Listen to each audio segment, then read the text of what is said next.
Thursday morning, 6:47 a.m. I was pouring coffee when Lauren walked into the kitchen and dropped an envelope on the counter. "What's this?" I asked. She didn't even look at me, just stared at her phone, scrolling with her thumb like she was swiping through takeout menus. "Divorce papers. My lawyer says you have 48 hours to move out." The mug in my hand felt heavy, too heavy, like gravity had suddenly doubled. "Lauren, can we at least—" 48 hours, Marcus. She looked up then. Her eyes were flat, empty. "Don't make this harder than it needs to be." Standing next to her was a man I'd never seen before. Tall, expensive suit, leather briefcase. He gave me a tight smile that didn't reach his eyes. "Mr. Hayes," he said. His voice was smooth, professional, the voice of a man who does this for a living. "I'm Richard Brennan, Mrs. Hayes' attorney. The papers are very straightforward. You're entitled to your personal belongings and your vehicle. Everything else remains with Mrs. Hayes. My vehicle, personal belongings, 15 years of marriage reduced to a list. The house was purchased primarily with Mrs. Hayes' inheritance," Richard said. He didn't even open his briefcase. He'd memorized this part. "Along with significant contributions from her family, it remains her property." I looked at Lauren, waited for something, a flicker of doubt, a moment of humanity. Nothing. "There's someone else, isn't there?" I said quietly. Lauren's jaw tightened. "That's not your concern anymore." And that's when I knew. This wasn't a divorce. This was an extraction. Fast, clean, efficient, like I'd never existed. "My name is Marcus Hayes. I'm 34 years old. I teach history at Jefferson High School in Portland. I make $47,000 a year, and until that Thursday morning, I thought I had a decent life. I signed the papers, didn't argue, didn't fight. What was the point? Lauren had already decided. Her family had already decided. The lawyer had already decided. I was just the last person to find out. I spent the next 2 days packing. Clothes, books, my grandfather's old watch collection. Things that were mine before we got married. Everything else, the furniture, the art, the kitchen stuff, Lauren kept. Not because she wanted it, because she could. On Saturday morning, I loaded the last box into my truck. Lauren watched from the doorway, arms crossed, face blank. "Where are you going?" she asked. "Storage unit. Then I'll figure it out." "Marcus," she paused. For a second, I thought she might say something real, something human. "Don't forget to return your key." I set it on the porch railing. Didn't say goodbye. Just got in my truck and left. The storage unit was in Northeast Portland, one of those big metal buildings that smell like rust and regret. I was unpacking boxes when my phone rang. My brother, Tyler. "Hey man, how are you holding up?" "I'm fine." "You're not fine. Nobody's fine after getting kicked out of their own house." "She had lawyers, Ty. Good ones. I couldn't fight it."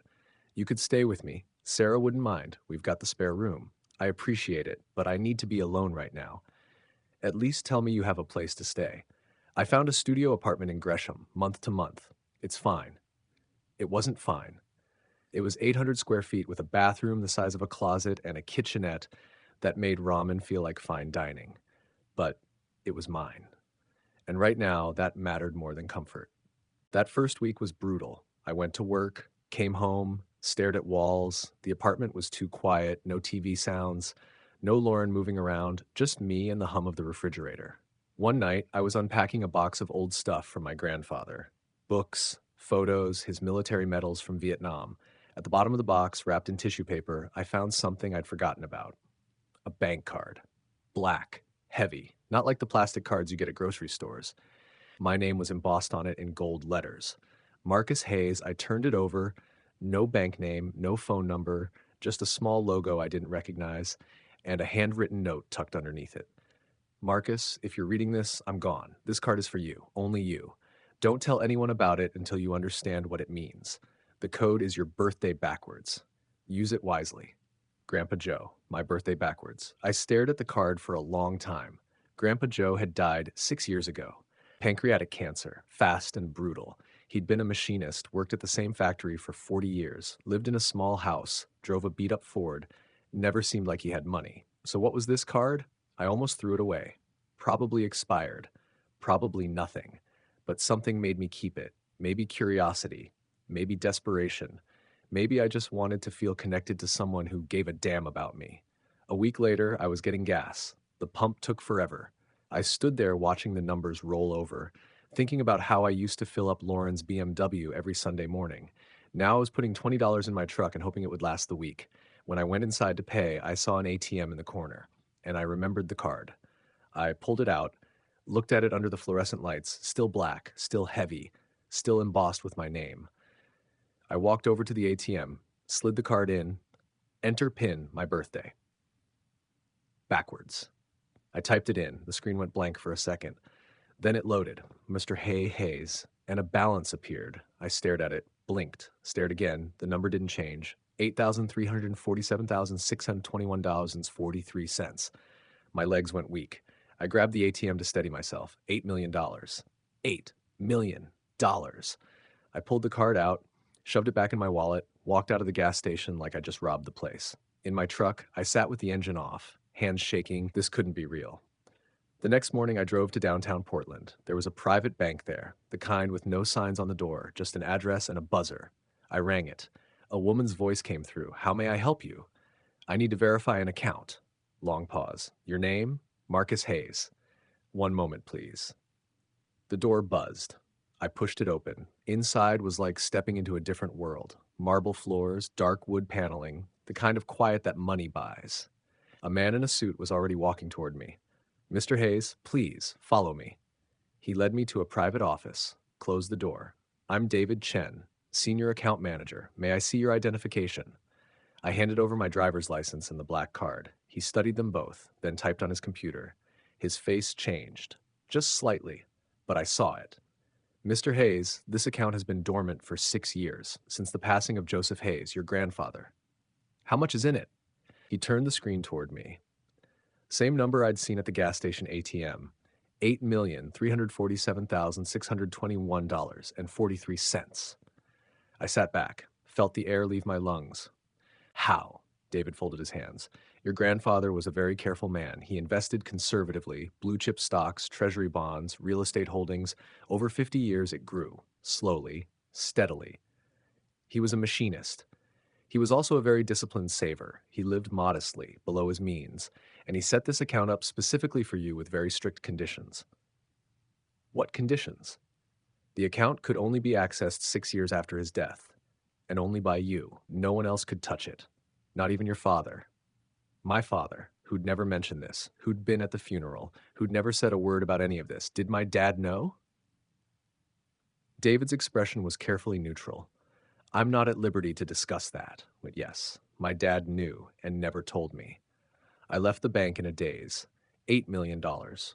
While I was teaching high school for $47,000 a year, while Lauren was kicking me out because I wasn't successful enough, while her family looked down on me for being a teacher instead of a lawyer or a doctor, I had at $8 million, and nobody knew. That night, I called Tyler. I need to tell you something, but you can't tell anyone, not even Sarah. What's going on? Grandpa Joe left me money. How much? I took a breath. A lot. How much is a lot? 8 million. Silence. Then, what? $8 million in a private account. I just found out. More silence. Ty? Are you serious? Dead serious. Holy shit, Marcus, that's insane. I know. What are you gonna do? I don't know. That's why I'm calling you. Tyler exhaled. First thing, don't tell anyone. Not friends, not coworkers, nobody. I wasn't planning to. Second thing, get a lawyer, a good one, someone who deals with this kind of money. Already on it. And third thing, yeah, don't go back to Lauren.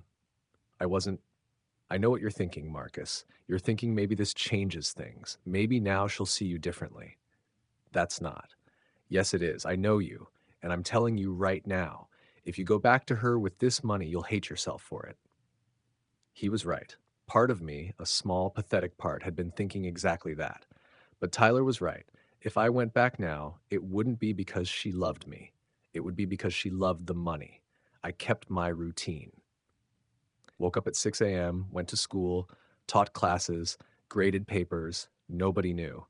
And that felt powerful in a strange way, like I had a secret weapon nobody could see. The hardest part was seeing my coworkers struggle. Jenny, who taught English, working 2 jobs to pay her student loans. Robert, who'd been teaching for 20 years, driving a car held together with duct tape. I could help them. Easily. But I didn't. Not yet. Because the moment I started spending, people would notice. And I wasn't ready for that. 2 weeks later, I was at a coffee shop grading essays when someone sat down across from me. Lauren, Marcus, we need to talk. I didn't look up, just kept grading. I'm busy. I heard something interesting. Now I looked up. She was dressed like she was going to court. Black suit, heels, hair pulled back tight. Yeah? I heard you've been asking about property investments. My stomach tightened. Where'd you hear that? I have friends in real estate. That Marcus. Word gets around. I'd been looking, quietly, at apartment buildings, commercial spaces, but I'd been careful. Apparently not careful enough. So what? I said. So where'd you get the money?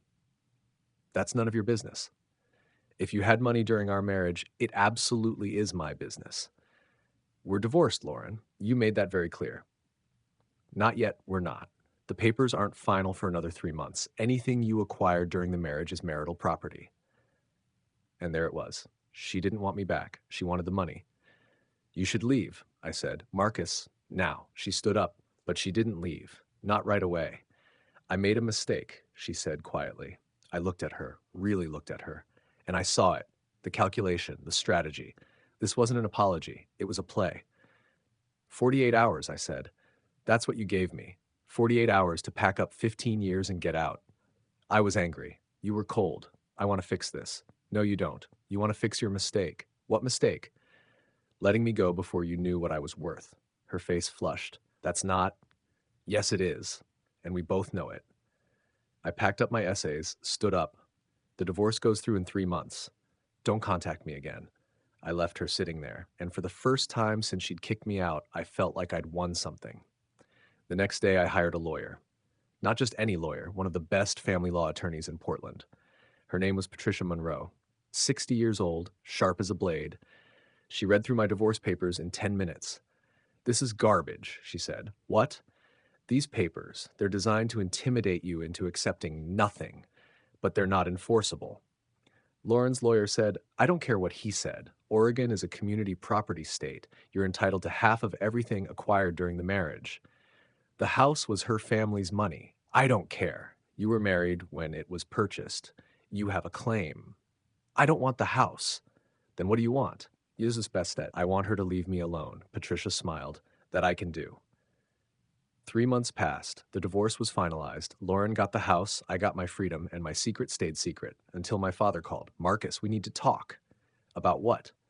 About your grandfather's money. My blood went cold. How did you? David Chen called me, said you accessed the account. And I need you to understand something. What? That money was supposed to be mine. This is the best act. I was standing in my apartment, the phone pressed against my ear so hard it hurt. Grandpa left it to me. Because I told him to. What? I told him you needed it more than I did, that you'd do something good with it. So why are you calling? Long pause. Because your mother wants to borrow against it. She's got some investment opportunities. And there it was. My mother, who I hadn't heard from in 6 months, suddenly needed money. No. Marcus, I said no. You don't understand. I understand perfectly. Goodbye, Dad. I hung up, blocked his number, and felt something settle in my chest. Grandpa Joe had been right. Money doesn't solve problems. It reveals who people really are. 6 months after the divorce, I was different. Not because of the money, because I'd learned to say no. No to Lauren. No to my father. No to everyone who suddenly remembered my name. I kept teaching. Still made $47,000 a year. But I started doing other things with the money, quietly. I paid off student loans for 3 teachers at my school, anonymously. I bought a struggling bookstore in my neighborhood, kept the owner on as manager, never told him who the new investor was. I funded a scholarship program for kids who wanted to be teachers, because the money felt right when it helped people who didn't know it was mine. 1 year after the divorce, I got a text from an unknown number. This is Lauren. I know you're doing well. I know about the money. I made a terrible mistake. Can we please meet? I stared at it for a long time. Part of me wanted to meet her, just to see her face when I said no. But a bigger part of me knew the truth. She'd already lost. The moment she reduced me to 48 hours and a list of belongings, she'd lost. And no amount of money was going to change that. I deleted the message, and I never looked back. 2 years after the divorce, I met someone. Her name was Rachel. She taught art at a middle school, made even less than I did, drove a 15-year-old Honda. lived in a studio apartment smaller than mine, and she didn't care about any of it. We met at a teacher conference, started talking about lesson plans, went to dinner. She didn't ask what I drove or where I lived or what my family did. She just asked what I cared about. And when I told her books, history, helping kids, she listened, really listened. 6 months later, I told her about the money, not because I had to, because I wanted to. We were having dinner at her place, spaghetti and cheap wine. Rachel, there's something I need to tell you. She looked up from her plate. You're secretly a vampire? I laughed. No, but I do have a secret. Okay, my grandfather left me money. A lot of money. She blinked. How much is a lot? $8 million. She set down her fork. Are you serious? Yes. Long pause. Does anyone else know? My brother, my ex-wife figured it out. That's why she wants me back. Rachel's jaw tightened. That's disgusting. Yeah. So what are you doing with it? I told her. The scholarships, the bookstore, the anonymous help. When I finished, she was quiet. Then she said, You're a good man, Marcus. And that, more than the money, more than anything, felt like I'd finally won. 3 years after the divorce, my life looked different. I still taught at Jefferson High, but I'd also started a foundation, quietly, through shell companies and trusts. It funded teacher salaries at struggling schools, bought supplies, covered student debts, and nobody knew it was me. Rachel and I got married in a small ceremony, just family and close friends, no expensive venue, no fancy dress, just us. Lauren sent a card. I didn't open it. 5 years after the divorce, I ran into Lauren at a grocery store. She looked different, tired, older. Marcus, Lauren, awkward silence. How are you? She asked. Good. You? I'm managing. I could see it in her eyes, the regret, the calculation. She wanted to say something, ask something, but she couldn't quite get it out. I heard you got married, she said finally. Yeah, 2 years ago. That's great. Thanks. More silence. Marcus, I just want you to know. It's okay, Lauren. Really. It's in the past. I made a mistake. I know. Do you forgive me? I thought about it, really thought about it. Yeah, I said, I do. Really? Really.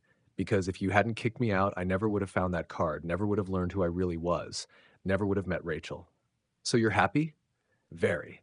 She smiled, but it didn't reach her eyes. Good. You deserve it. I walked away, and I meant what I said. I was happy. Not because of the money, because I'd learned something important. Your worth isn't determined by your salary, or your house, or what someone else thinks you should be. Your worth is determined by what you do when everything gets stripped away, and what you choose to build when you finally get the chance.